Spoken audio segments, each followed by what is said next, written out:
அனைவருக்கும் வணக்கங்க. பசியோட வலி எவ்வளோ கொடுமையானதுன்னு பார்த்தீங்களா? நான் போகிற வரைக்கும் எப்படி வெயிட் பண்ணி பார்த்துட்டு நான் எப்படா வருவேன்னு காத்துட்ருக்காங்க பார்த்தீங்களா?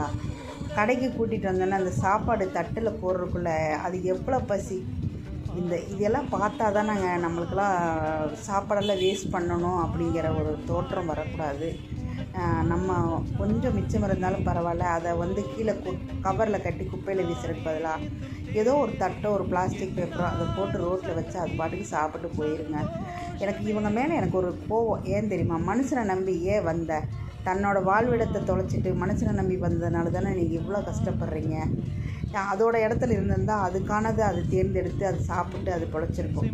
மனுஷனை நம்பி வந்ததுனால தாங்க இவ்வளோ சிரமப்படுது. ஆனால் உண்மையிலே சொல்கிறேன், ரொம்ப வேதனையாக இருக்குது இந்த வாயில்லா ஜீவனெல்லாம் பார்த்து.